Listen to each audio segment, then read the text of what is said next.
یہ جو انٹیلیجنس آپ نے آرٹیفیشیل انٹیلیجنس کی بات کی، یہ بنیادی طور پر ڈاکٹر جان میکارتھی نام کے ایک شخص تھا، اس نے مسلمان سائنسدان ریاضی دان خوارزمی الخوارزمی جی مشہور ہیں، جی ان کا جو بنایا ہوا لاگریتھم تھا، اس لاگریتھم کو کام میں لاتے ہوئے انہوں نے 1950 میں 1950 میں یہ ایک تصور پیش کیا تھا کہ اس طرح سے مشینوں کے اندر آرٹیفیشل جو ہے نا وہ انٹیلیجنس کا سلسلہ کیا جا سکتا ہے اور ان سے فائدہ حاصل کیا جا سکتا ہے، اور پھر آہستہ آہستہ اس پر کام شروع ہوا، اور اس سے پہلے جیسے خودکار بہت ساری مشینیں، روبوٹ یہ تیار کیے گئے، اور اب جیسا کہ آپ نے انٹرو میں تعارف کروایا کہ ایسی مشینیں بھی آ چکی ہیں اور ایسا سلسلہ آ چکا ہے کہ جو آنے والے وقتوں میں ہمیں فوائد کے ساتھ ساتھ بہت سارے نقصانات کی طرف بھی لے کے جائے گا۔ جہاں تک شرعی نقطہ نظر ہے تو شرعی نقطہ نظر سے آپ اس طرح کی کوئی بھی مشین اگر بنائیں تو آپ کے لیے مباح ہے، اچھا اور مباح کا جو قانون ہے، چونکہ الاباحۃ الاصل فی الاشیاء الاباحہ، کہ تمام اشیاء میں اصل جو ہے نا وہ اباحت ہے، بعد میں اس کا جو استعمال ہے وہ اس کو حلال یا حرام کی طرف یا ممنوعات کی طرف لے جاتا ہے۔ تو آپ دیگر مباح چیزوں کی طرح اس مباح کو بھی اگر آپ غیر شرعی غیر اسلامی انداز سے استعمال کریں گے تو اس کے لیے فتویٰ آئے گا کہ یہ ناجائز ہے۔ ہاں، آپ اگر اس طرح کی انٹیلیجنس جو آرٹیفیشیل انٹیلیجنس ہے اس کا آپ پریکٹس کر رہے ہیں دفاع کے میدان میں، صحت کے میدان میں، کھیلوں کے میدان میں، انٹرٹینمنٹ کے میدان میں، مارکیٹنگ کے میدان میں، بینکنگ کے میدان میں، یعنی ایسے میدان میں دیکھیں آج انسان غذائیت کی بغیر بھوکے مر رہے ہیں، آپ ترقی کریں اور اس فیلڈ میں کریں، آج بہت ساری بیماریوں سے لوگ جناب لڑ رہے ہیں، اور غریب ممالک میں تشخیص نہ ہونے کی وجہ سے لوگ جان سے چلے جاتے ہیں، تو آپ ایسا مشینیں بنائیں، اگر آپ اس طرح کی بنا رہے ہیں کہ آپ ان کے ساتھ بہت ساری لذتیں بھی حاصل کر رہے ہیں، تو آپ ایسی تو آسانی سے ایسی آرٹیفیشیل انٹیلیجنس بنا سکتے ہیں کہ جس کے ذریعے سے آپ دقیق سے دقیق اور مشکل سے مشکل اور پیچیدہ سے پیچیدہ بیماریوں کا علاج آن دی اسپاٹ آپ کر سکیں، لوگوں کو جناب نہ ایمبولینس بلانے کی ضرورت پڑے نہ کوئی اور، کسی نہ کسی ایک بلڈنگ کے اندر اس طرح کا کوئی روبوٹ موجود ہو، کوئی مشین موجود ہو، اور اس بلڈنگ کے جو بھی مریض ہو وہ جا کر چیک اپ بھی وہ خود کرے، دوائی بھی خود تجویز کرے، اور اس طرح سے لوگوں کے لیے آسانی ہو۔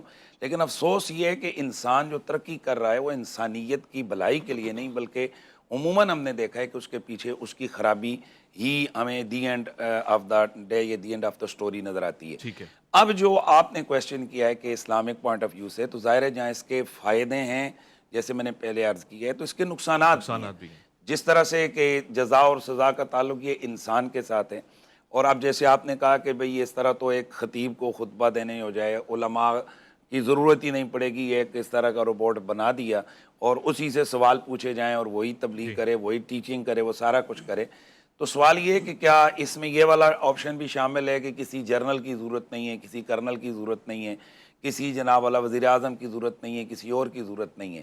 تو اب آپ نے بھی دیکھا انٹرنیشنلی سب سے زیادہ جو تجربہ کیا گیا وہ مذہبی حوالے سے کیا گیا کہ کیا ہمیں مذہبی رہنماؤں کی ضرورت ہے، ہمیں پوپ کی ضرورت ہے، ہمیں علماء کی ضرورت ہے۔ تو جب ہم اس جو ہے نا پورے طبقہ ہے جو کو بنیادی طور پر ان چیزوں کے پیچھے تو علمیاتی جو تو قوتیں وہ ہیں، تو ہم جب ان کو دیکھتے ہیں تو پھر ہمیں یہاں یہ بھی سمجھ آ رہا ہے کہ یہ بھی ایک لوگوں کو دین سے دور کرنے کے لیے ایک جو ہے نا اگر کوشش اس کا ہو رہی غلط ہے۔ استعمال ہے تو تو وہ دین غلط، دوری ہے۔ اچھا دیکھیں بہت ساری چیزیں جن کا غالب استعمال جو ہے نا وہ غلط ہوتا ہے، بعض ان میں اچھائیاں بھی ہو ٹھیک ہے سکتی ہیں، ٹھیک ہے لیکن وہ 2% اچھائی ہوگی، 98% برائی ہوگی، تو اس کو برائی ٹھیک میں ہے ہی شمار کیا جائے گا، اس کو اچھائی میں شمار نہیں کیا ٹھیک ہے، جائے گا۔ بالکل اس کو برائی میں شمار کیا جائے گا، اچھائی میں شمار نہیں کیا جائے گا۔ ڈاکٹر صاحب میں مثال دیتا ہوں، میرا ایک دوست ہے، یہ آرٹیفیشیل انٹیلیجنس اس نے مجھے اس طرح سے متعارف کروائی مدرسے میں بیٹھ کے، اس نے کہا کہ یہ سسٹم ہے پورا، آپ بتائیں کس کی آواز میں آپ گانا سننا چاہتے ہیں؟ میں نے کہا گانا تو گلوکاروں کی آواز میں ہوتا ہے۔ کہتا نہیں، یہ اسمارٹ اتنا ہے کہ آپ امام کعبہ کا مجھے نام دیں، میں اس کی آواز میں آپ کو ہندوستانی گانے سناؤں گا۔ مجھے یقین نہیں آیا۔ میں نے ایک پاکستان میں مشہور عالم دین ہے مولانا طارق جمیل صاحب کا نام دیا، اس نے ان کی آواز میں مجھے ہندوستانی بھارتی گانے سنائے، یعنی اے آئی کے ذریعے۔ اب اس کو آپ کیسا دیکھتے ہیں؟ اگر یہ ہوگا تو اس کا نتیجہ کیا نکلے گا؟ پہلی بات تو یہ ہے کہ یہ جتنی بھی مشینریاں بنائی جا رہی ہیں ان میں یقیناً جو چپیں اندر لگائی جاتی ہوں گی جس کو وہ لوگ اس کا دماغ بولتے ہیں، اس میں یہ چیزیں پہلے انسان فیڈ کرتا ہوگا، پھر ان فیڈ کردہ چیزوں کو وہ باہر نکالتا ہوگا۔ تو آپ انڈین گانے تو سنا رہے ہیں، مثلا یہاں وہ اگر کچھ بھی آپ فیڈ کسی کو گالی فیڈ کر دیں اس کے اندر تو وہ وہی سنائے گا. تو ریبوٹ کو آپ انسان کے لیے ہیلپر کے طور پر تو آپ استعمال کریں، یہ خوبصورت بات ہے، لیکن جو مشین اللہ نے بنائی ہے انسان کی شکل میں اس کی جگہ دنیا کا کوئی ریبوٹ نہیں لے سکتا. مثال کے طور پر ہم یہاں 6 آدمی ہم بیٹھے ہیں اور 7ویں آپ ہیں. آج فرض کر لیجئے ہم عید کا چاند دیکھ رہے ہیں اور 8واں جو ہے ہم میں ریبوٹ بھی ہے اور ہم ساتوں کے ساتوں کہہ رہے ہیں ہمیں چاند نہیں دکھا اور ریبوٹ کہہ رہا ہے مجھے دکھے گا.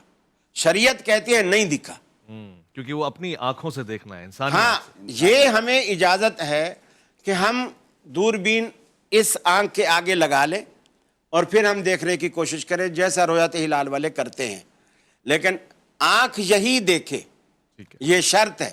تو شریعت کی جو شرائط ہے جو مقرر کردہ ہیں ریبوٹ ان کو پورا نہیں کر سکتا. اچھا مثال کے طور پر ایک شخص کہتا ہے کہ جی میری جیب کٹی ہے اور جیب جو ہے فلاں شخص نے کاٹی ہے، فلاں شخص نے میری جیب کاٹی ہے.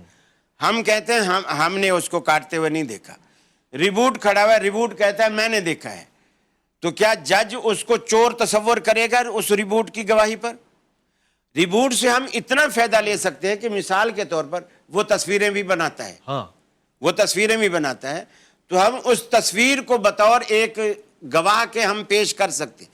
پیش ہم کریں گے کہ جی ہم نے دیکھا کہ بھئی یہ دیکھے جی بندہ کینچی لے کے اس کی تصویر کاٹے، تصویر کھینچ لی. اب روبوٹ جو ہے وہ تصویر یعنی جو آلریڈی ہو رہا تھا اس کی اس نے تصویر بنائی ہے، آج خود کچھ نہیں بنایا. تو اس کو تو مانا جا سکتا ہے اور اس کو آج کل عدالتیں مانتی بھی ہیں جب آپ کسی کی ویڈیو پیش کر دیتے ہیں، لیکن بطور گواہ کے وہ پورے کا پورا سسٹم اسلام کا اسی طرح کنورٹ ہو جائے یہ ممکن نہیں. امام ہٹا کر اس کی جگہ روبوٹ آ جائے.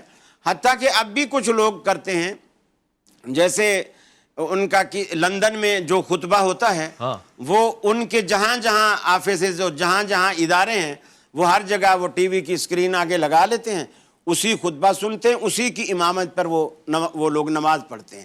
تو یہ کچھ بھی نہیں ہے. اچھا شرعی اس کی کوئی حیثیت نہیں. اور ہم سوچیں کہ حرم میں جو ہو رہا ہے جو کچھ وہ ہم اپنے آگے LCD لگا لیتے ہیں اور امام کعبہ کے پیچھے آپ نماز پڑھیں گے. شرعی یہ تقاضے نہیں ہیں.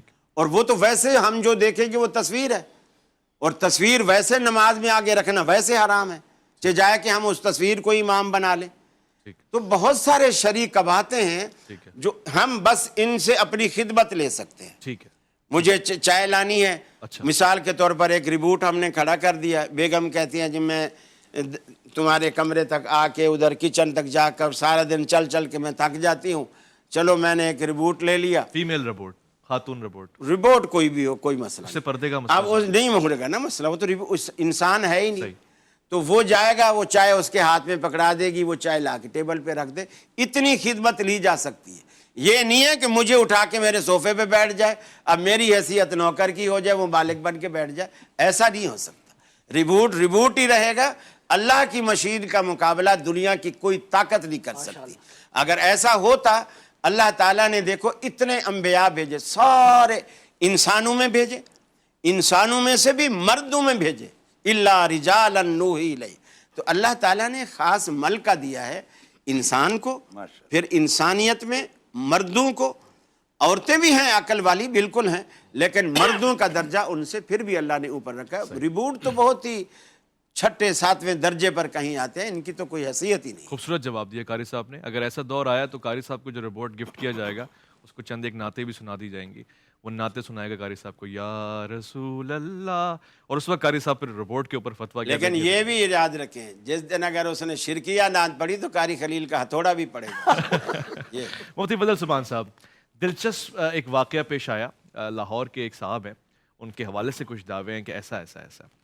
تو انہوں نے کچھ وہ آڈیوز ویڈیوز ہولوگرام کی شکل میں شاید یا ویسے آرٹیفیشل انٹیلیجنس کی مدد لیتے ہوئے اپنے حق میں یہ کروا لیں کہ ہاں یہ اس کا دعویٰ سچا ہے معاذ اللہ، اور وہ بڑے مشہور علماء ہیں ان کے نام سے کروا لیں. اب اس طرح کے واقعات پہ کیا تبصرہ ہو سکتا ہے؟ نحمدہ و نصلی علی رسولہ الکریم. دیکھیں بنیادی طور پر اس سسٹم کو آٹومیشن انوینشن کہا جاتا ہے.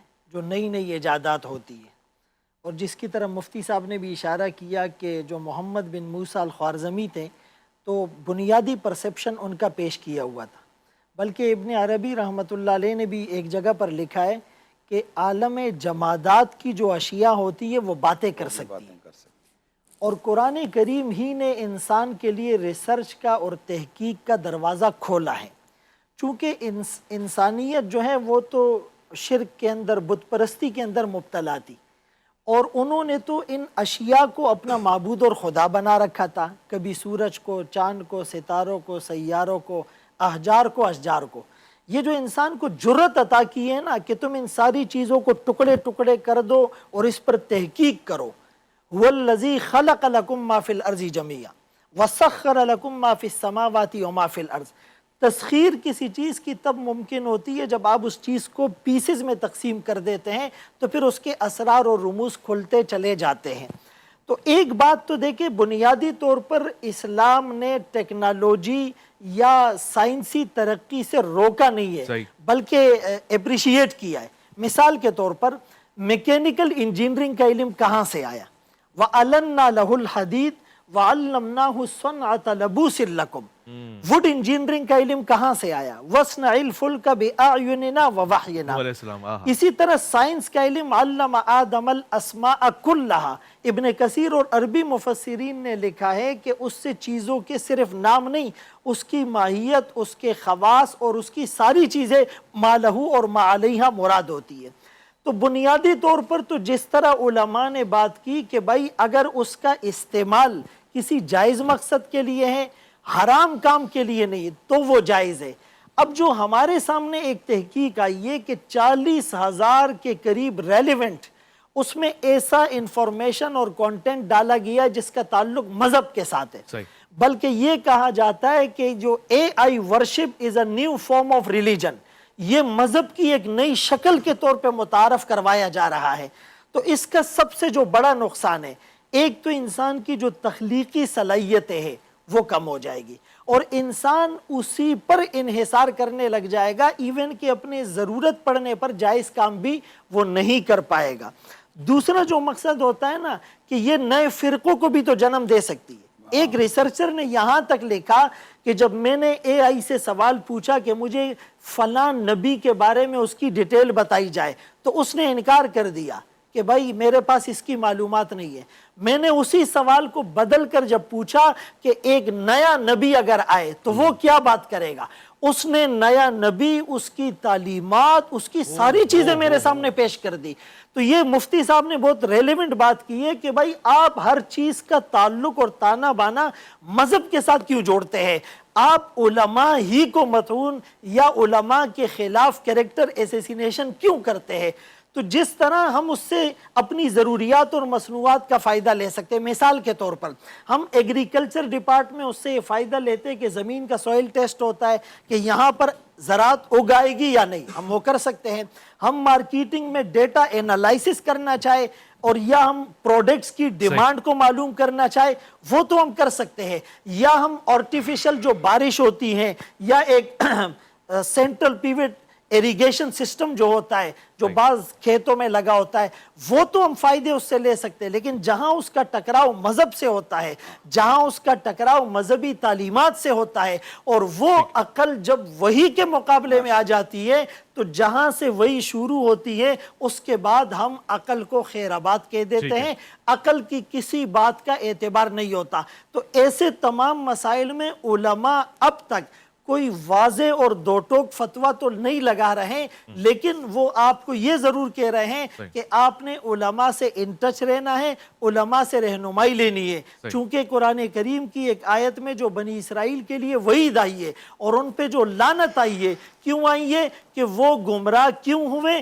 اتخذ الناس رؤوسا جہالا، لوگوں نے جاہلوں کو اپنا سردار بنا لیا، انہوں نے بغیر علم کے فتوے دیے، اپنی لوجک اور عقل کو استعمال کیا، خود بھی گمراہ ہوئے، لوگوں کو بھی گمراہی میں مبتلا کر دیا۔ اور ایک ضروری بات، کل وہ گفتگو میں نے اعتکاف کا ایک مسئلہ سبقت لسانی میں غلط بتا دیا تھا۔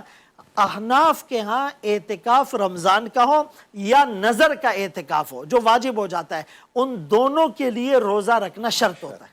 بہت اور خوبصورت. انہی سے ایک بات مجھے بھی یاد آ گئی، اپنی غلطی یاد آ گئی. میں نے جو کل ایک حوالہ دیا تھا، وہ جو واقعہ مسجد میں جو زنا کی اجازت مانگ رہا تھا شخص، میں نے حوالہ دیا بخاری مسلم کا. یہ روایت مسند احمد کی ہے اور صحیح روایت ہے، بخاری مسلم کی نہیں ہے. تو سامعین بھی اپنے اصلاح کر. روایت صحیح ہے مگر کتاب الگ ہے، بس اتنی سی بات ہے. لیکن یہ بڑا پن آپ دیکھیں مفتی فضل سبحان صاحب کا، ڈاکٹر قاری خلیل الرحمان صاحب کا، اور علماء سے بھی عام انسانوں کی طرح غلطی ہو جائے، اور یہ بھی آپ کے اس پہ وہ بات پوری کر لیتے ہیں اور اس کو یعنی اس طرح سے رکھتے ہیں کہ اس میں شرمندگی نہیں. یہ بہت پیارا آپ کے پروگرام کی اچھائی ہے کہ مجھے بدین سے یہ فون آیا ماشاءاللہ، اور اس کے بعد مجھے یہ اندازہ ہوا کہ ہمارا پروگرام نہ صرف دیکھا جاتا ہے، سنا جاتا ہے، پھر ان باتوں کی تحقیق بھی کی جاتی ہے، اور پھر وہ بات اگر درست نہ ہو تو اصلاح بھی کی جاتی ہے. یہ آپ کے پروگرام کے اچھے ہونے کی علامت ہے. آپ کے اچھے ہونے کی. یہ بھی تمام سننے والے یہ یاد کر رکھ لیں کہ ہمارے پاس بعض اوقات اچانک کویسچن آتے ہیں، تو اب جو علماء اپنا جواب دے رہے ہوتے ہیں وہ اپنے حافظے کی وجہ سے دے رہے ہوتے ہیں. اسی لیے تو کہہ رہا ہوں اے آئی بٹھائیں. تو وہ اس وجہ سے بعض اوقات حوالہ آگے پیچھے ہو جاتا ہے، روایت ذہن میں ہوتی ہے، حوالہ آگے پیچھے ہو جاتا ہے. اور اس میں یہ بڑا پن ہے آپ لوگوں کا کہ آپ اگر کہیں کچھ کہتے ہیں اگلے دن اس کو خوبصورتی ہے اس میں سمجھتا ہوں بڑا پن ہے، بہت بڑا پن ہے. بڑے بڑے لوگ بڑے بڑے بلنڈرز کر کے پھر اپنی غلطی کا اعتراف نہیں کرتے اور اس پہ دلیلیں دیتے ہیں، وہ پھر سینہ چوڑا کر کے بیٹھتے ہیں. شرم آنی چاہیے ان کو. ایک چھوٹا سا وقفہ ہے، لوٹ کر آئیں گے. آج جدید مسائل، جدید تقاضے، اے آئی، آرٹیفیشل انٹیلیجنس سے بات ہو رہی ہے. اس پہ میں علماء سے ضرور پوچھوں گا کہ کیا یہ وہی روایتی انداز ہے کہ ساؤنڈ سسٹم آیا اور اس کا اعلان اقرار اس سے بالکل آپ نے اختلاف کیا، پھر وہ جو چھپائی پرنٹنگ مشینز آئیں اس پہ بھی آپ کیا یہ بالکل ویسے ہی ہو رہا ہے یا نہیں؟ کچھ الگ بات ہے، اس کو ہم ابھی مزید سمجھیں گے. لوٹ کر آئیں گے. عرفان رمضان میں آپ کا انتظار ہے.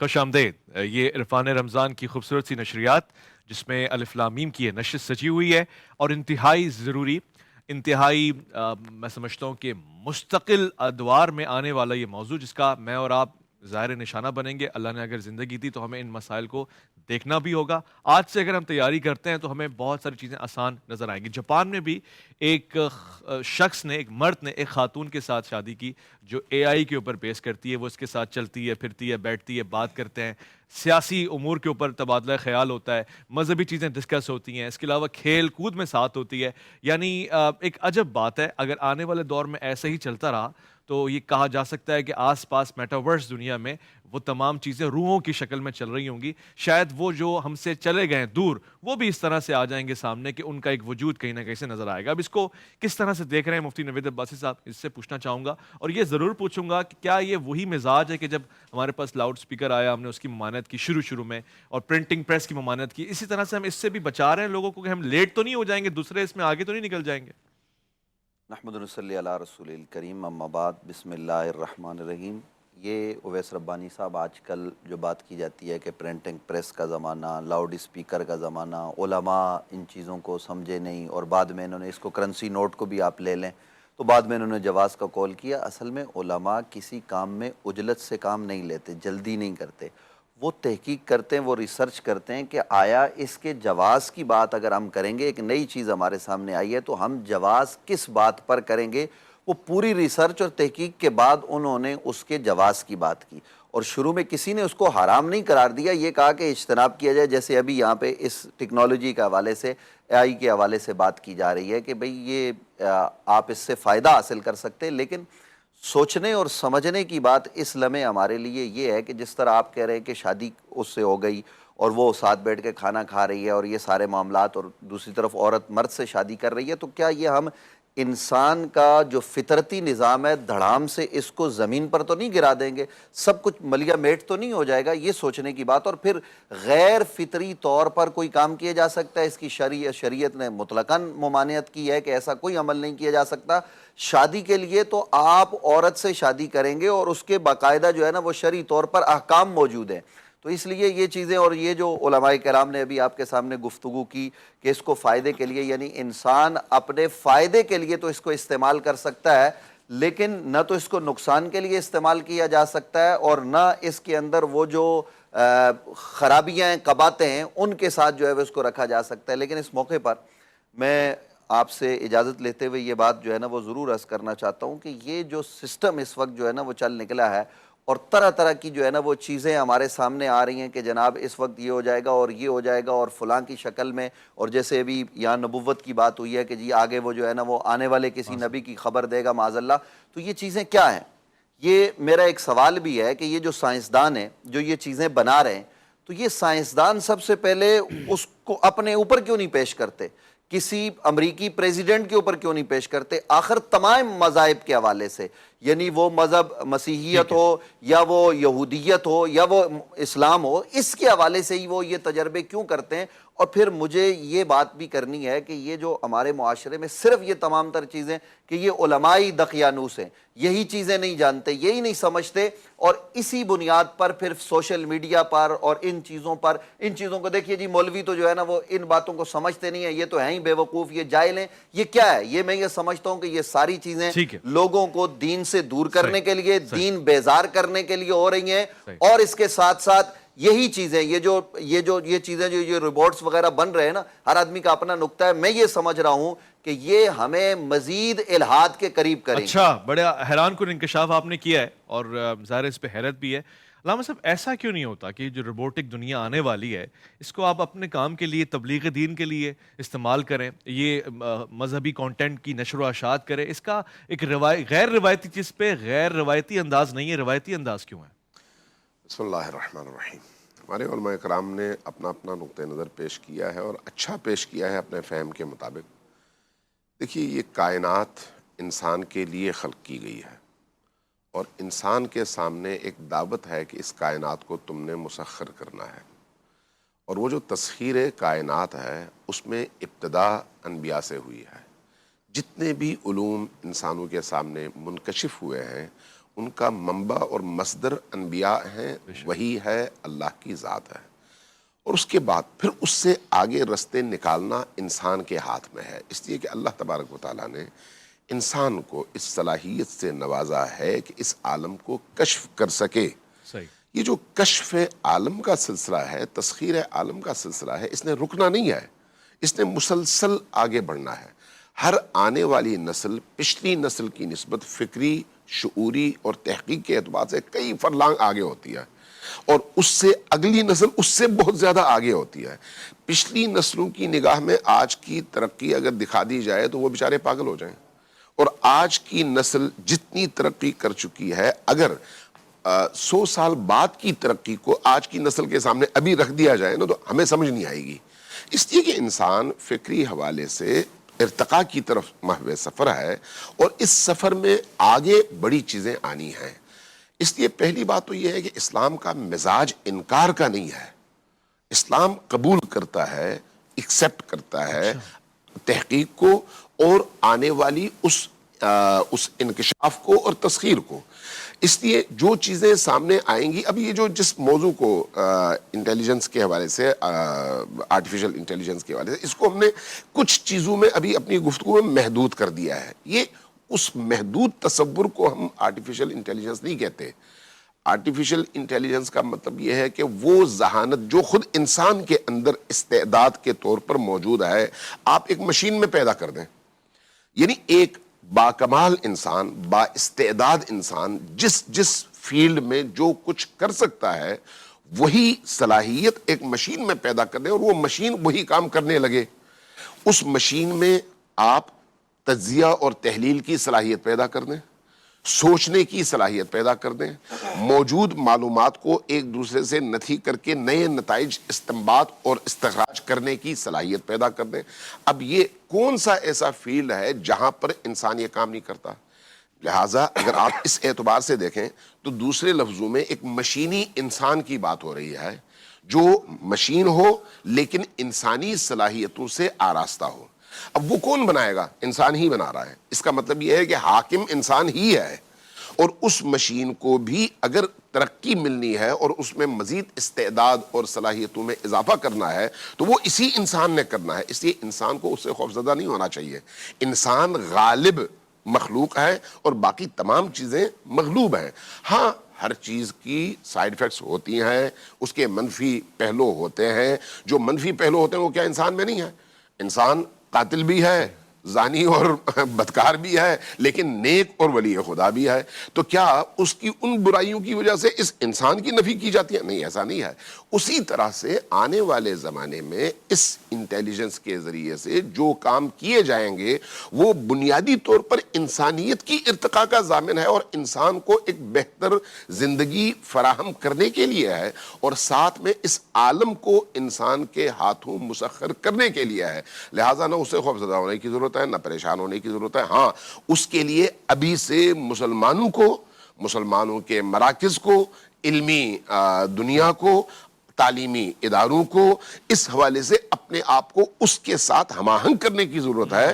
اس ارتقاء کے ساتھ ساتھ سفر کرنے کی ضرورت ہے کہ پیچھے نہ رہ جائے. ہم آہنگ کرنے کی ضرورت ہے, اس پر سب کا اتفاق ہے. اس سے کسی کو بھی اختلاف نہیں ہو سکتا کہ جدید تقاضوں کے پیش نظر, ٹیکنالوجی کے پیش نظر ہمارے دینی مدارس, ہماری تعلیمی جگہیں, شعبہ جات, اس سے ہم آہنگ ہو کے آگے بڑھیں. اس پہ اتفاق کرتے ہیں. مگر سوال ہے, اور وہ سوال اب انشاءاللہ رکھیں گے جب وقفے کے بعد لوٹ کر آئیں گے, کہ اس کو پھر ہم لوگوں نے شریعت کے آئینے میں کیسے دیکھنا ہے. لوٹ کر آئیں گے. عرفان رمضان میں آپ کا انتظار ہے.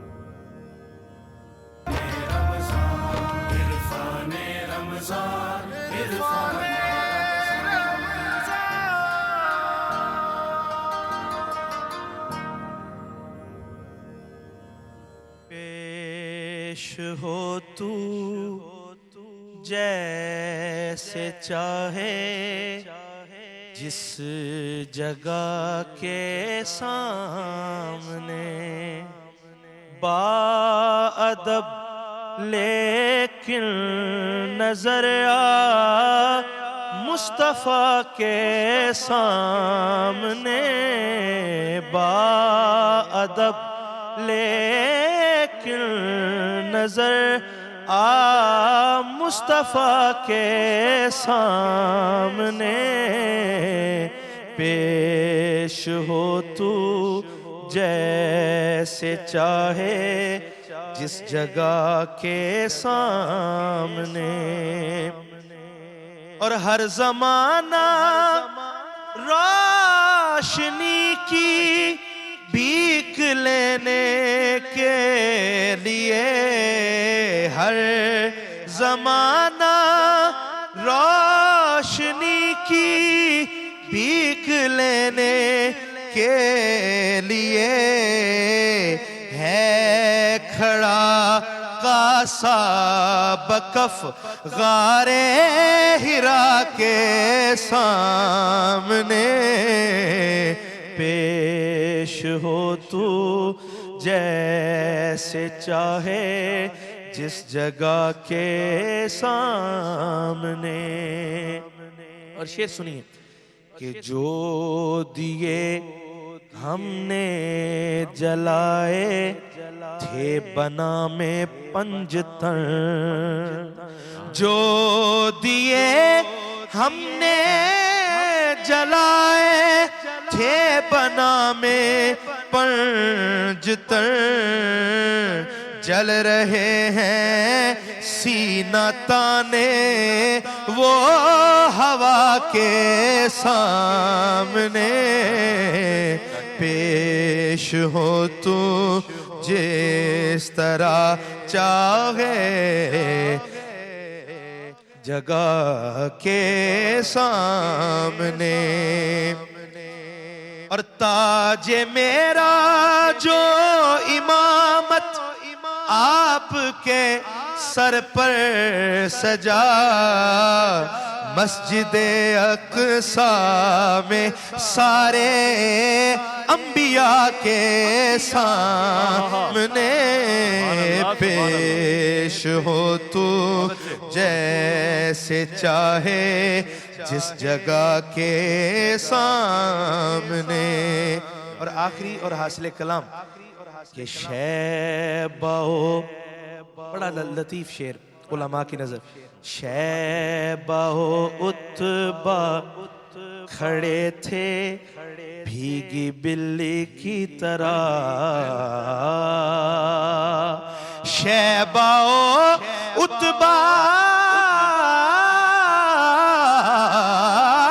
کھڑے تھے بھیگی بلی کی طرح، بدر کے میدان میں شیر خدا کے سامنے، بدر کے میدان میں شیر خدا کے سامنے، پیش ہو تو جیسے چاہے جس جگہ کے سامنے۔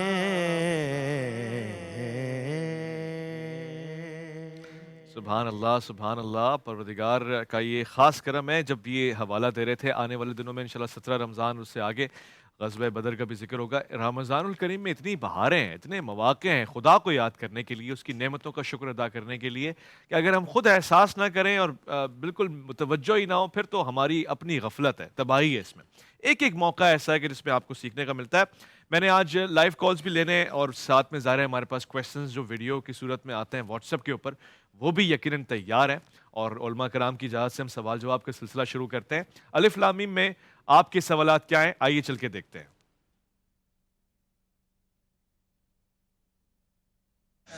اویس ربانی صاحب کا بہت بڑا فین اور مفتی حنیف قریشی صاحب، مفتی فضل سبحان صاحب کا بہت بڑا فین۔ تو میرا کویسچن یہ تھا آپ سے کہ اگر کسی امام کا عقیدہ ٹھیک نہ ہو تو اس کے پیچھے نماز ہو جائے گی، اور اگر ہمیں یہ بعد میں پتہ چلے کہ اس کا عقیدہ ٹھیک نہیں تھا تو ہم نے اس کے پیچھے نماز پڑھ لی، تو اب نماز ہو گئی ہے، ہمیں دوبارہ ادا کرنی پڑے گی؟ جی شکریہ، مفتی حنیف قریشی صاحب سے یہ سوال رکھتا ہوں، انہوں نے آپ کو سلام بھی کہا ہے، مجھے بھی وعلیکم السلام کہا کہ کسی امام کا عقیدہ ٹھیک نہ ہو اس کے پیچھے نماز ہو جائے گی۔ دیکھیں، بنیادی طور پر تو امام کا عقیدہ درست ہونا مقتدی کے اعتقاد میں، ہم فقہ حنفیہ کے نزدیک یہ اقتداء کی شرطوں میں سے ایک شرط ہے۔ اچھا، یعنی مقتدی کے لیے لازم ہے کہ وہ اس کے ذہن میں وہ جس امام کی اقتداء کر رہے وہ لائق امامت ہو۔ تو اگر ایک ایسا شخص ہے کہ جس کا عقیدہ ہی ٹھیک نہیں ہے، ضروریات دین کے حوالے سے، ضروریات جیسے ہم اہل سنت کے حوالے سے بات کرتے ہیں تو ضروریات اہل سنت کے حوالے سے، تو ایسے شخص کے پیچھے اگر نماز پڑھی گئی ہے تو وہ نماز ادا نہیں ہوگی، اور اگر بعد میں پتہ چلا ہے تو ممکنہ طور پر جتنا بھی ہو سکے گا ان نمازوں کو دہرائیں گے۔ اچھا، وہ سورہ مریم میں جناب حضرت مریم کو حکم دیتا ہے ورکعوا مع الراکعین، وہاں پہ یہ تو حکم جماعت میں شامل ہونے کا ہے، یہاں پہ ہم کس بنیاد پہ الگ کر رہے ہیں؟ دیکھیں، بنیادی طور پر یہ تمام چیزیں، اس کی جو شرائط ہیں، یہ علماء نے، یہ جو فقہا نے جن کو سامنے رکھا ہے، تو اسی طرح سے روایات سے استنباط اور استدلال کی ہے، اپنی طرف سے کوئی چیز ایسی نہیں ہے۔ تو ظاہر ہے وہ جو امام ہے، جو امامت کے مسلح پہ کھڑا ہے، تو اس کی بہت ساری شرائط ہیں۔ ان شرطوں میں سے ایک شرط یہ بھی ہے کہ مثلا ایک امام کے پیچھے مقتدی کھڑا ہے، وہ کہہ رہا ہے اس کا عقیدہ ٹھیک نہیں ہے، اس کا وضو ٹھیک نہیں، تو اب اس کی نماز کیسے ہوگی کہ جو یہ سمجھ بھی رہا ہے کہ اس کا عقیدہ بھی ٹھیک نہیں اور اس کا وضو بھی نہیں، اس کا کپڑے بھی پاک نہیں، یا یہ لائق امامت ہی نہیں ہے، تو کیسے اس کے اس پیچھے کرائٹیریا پہ پورا نہیں ہوتا رہا۔ ٹھیک ہے جی، اگلا سوال لیتے ہیں۔ السلام علیکم جی، کیا سوال ہے؟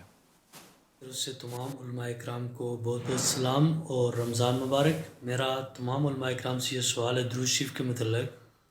جب ہم درود شریف پڑھتے ہیں یا کے صحیح کے ساتھ، میرے بہت سے دوست ہیں، جب میں پڑھتا ہوں یا میرے قریبی دوست پڑھتے ہیں تو ہمارے بہت سے جو دوسرے دوست ہیں وہ ہمیں شرک کا فتویٰ لگاتے ہیں، پھر ہمیں یہ کہتے ہیں یہاں سے یا کا صحیح کے ساتھ پڑھنا جائز نہیں ہے، روزہ رسول مدینہ شریف میں روزہ رسول کے اوپر پڑھنا جائز ہے۔ برائے مہربانی رہنمائی فرما دیں تاکہ یہ کنفیوژن ختم ہو جائے، ہم اپنے نبی علیہ السلام پر صبح و شام بے دریغ درود و سلام پڑھ سکیں۔ چلیں ٹھیک ہے، اس سوال کو ایسے لیتے ہیں، فضل سبحان صاحب کی طرف رکھتا ہوں میں، کہہ رہے ہیں جی روزہ رسول پہ جا کے الصلاۃ والسلام علیکہ یا رسول اللہ پڑھنا جائز ہے، اور یہاں پہ پڑھنے میں کیا قباحت ہے؟ دیکھیے، بنیادی طور پر انما الاعمال بالنیات، اعمال کا دار و مدار نیت پر ہوتا ہے، اور نیت المؤمن خیر من عملی، مومن کی نیت اس کے عمل سے بہتر ہوتی ہے۔ اب دیکھیے، جو اہل سنت والجماعت کا عقیدہ ہے، اللہ کے رسول صلی اللہ علیہ وآلہ وسلم اپنے روضہ مبارک میں حیات ہیں اور ان جیسی حیات کسی کی نہیں. تو ایک آدمی اگر وہاں جا کر کہتا ہے وہ تو بالکل ثابت ہے کہ وہ ان کو خطاب کے صیغے سے کہتا ہے. یہاں پر ایک آدمی اگر بغیر اس نیت سے کہ آقا یہاں پر حاضر ہے مطلب جس طرح ہم ہیں، تو اگر بغیر اس کے وہ کہتا ہے ٹھیک ہے. اور باقی جو ہے وہ ایسی چیزوں میں بھی اگر ہم نیگیٹو پرسیپشن کو لے آئیں گے، اب درود کا انکار کون کرتا ہے؟ حدیث پاک میں آتا ہے، ابو داؤد شریف میں بھی ہے، غالباً ترمیزی میں بھی ہے، البخیل من ذکرت عند فلم یصلی علی، وہ بخیل ہے جس کے سامنے میرا نام لیا جائے اور وہ مجھ پہ درود نہ بھیجے. اور دوسری جگہ فرمایا من صلی علیہ واحدۃ صلی اللہ علیہ عشرہ، جو مجھ پر ایک دفعہ درود بھیجتا ہے اللہ اس پر 10 رحمتیں بھیجتے ہیں. اور تیسرے موقع پر وہ صحابی کی روایت کہ اگر میں 1/3 درود بھیجوں باقی دوسری عبادات، آپ نے فرمایا زیادہ کر، میں آدھا درود بھیجوں باقی دوسری عبادات، آپ نے فرمایا اور زیادہ کر.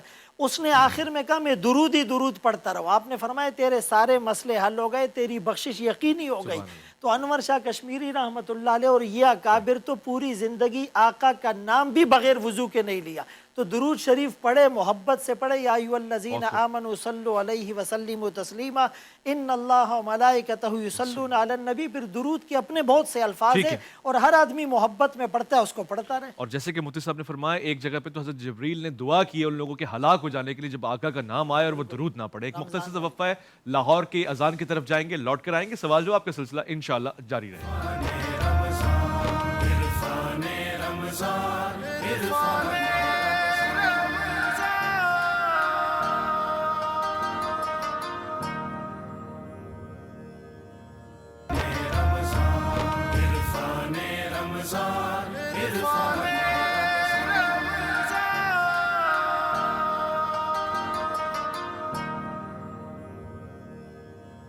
خوش آمدید. عرفان رمضان کی یہ خوبصورت سی نشست، اس بزم میں آپ کے سوال اور جواب ان کے دیے جا رہے ہیں. آپ کالز ہمیں کر رہے ہیں. علماء کرام تشریف فرما ہے. الف لام میم کے عنوان سے ہم اس نشست کو جاری رکھیں گے اور آپ کے سوالات کو لیں گے. ہمارے ساتھ لائیو کالرز جڑے ہوئے ہیں. السلام علیکم ورحمۃ اللہ وبرکاتہ. وعلیکم السلام ورحمۃ اللہ وبرکاتہ. ماشاءاللہ. کون صاحب اور کیا سوال پوچھیں گے؟ قاضی عدیل بات کر رہا ہوں راولپنڈی سے. میرا مفتی حنیف قریشی صاحب سے سوال ہے کہ روزے کی حالت میں اگر مسواک کرتے ہوئے مسورن سے اگر خون نکل آئے تو روزے پہ اثر ہوگا اس کا؟ ٹھیک ہے، آپ کے سوال لے لیا ہے. ایک اور کالر سے سوال لے لیتے ہیں تاکہ تفصیلی جواب بھی مل جائے ہمیں. ایک اور کالر اگر ہمارے ساتھ ہوں تو آپ کی خدمت میں. السلام علیکم ورحمۃ اللہ. جی کون صاحب کہاں سے؟ فرحان آپ مجھے سن سکتے ہیں؟ جی ویس ربانی صاحب السلام علیکم.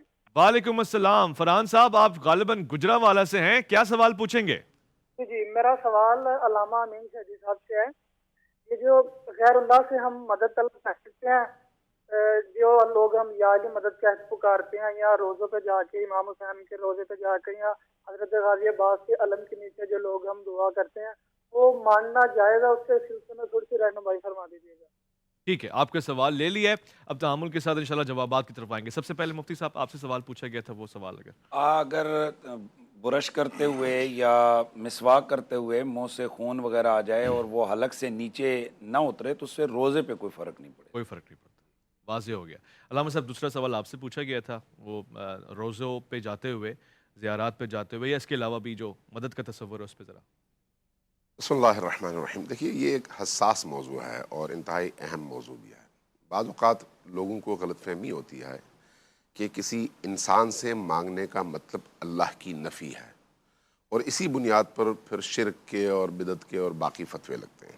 جبکہ نبی کریم صلی اللہ علیہ وآلہ وسلم انسانوں اور اللہ کے درمیان وہ ربط ہیں کہ ان کے بغیر انسان نہیں ہے، اور انسان کو صرف نہیں بلکہ کل کائنات کو جو کچھ ملتا ہے وہ ان کے صدقے میں، ان کے طفیل اور ان کے ذریعے سے ملتا ہے.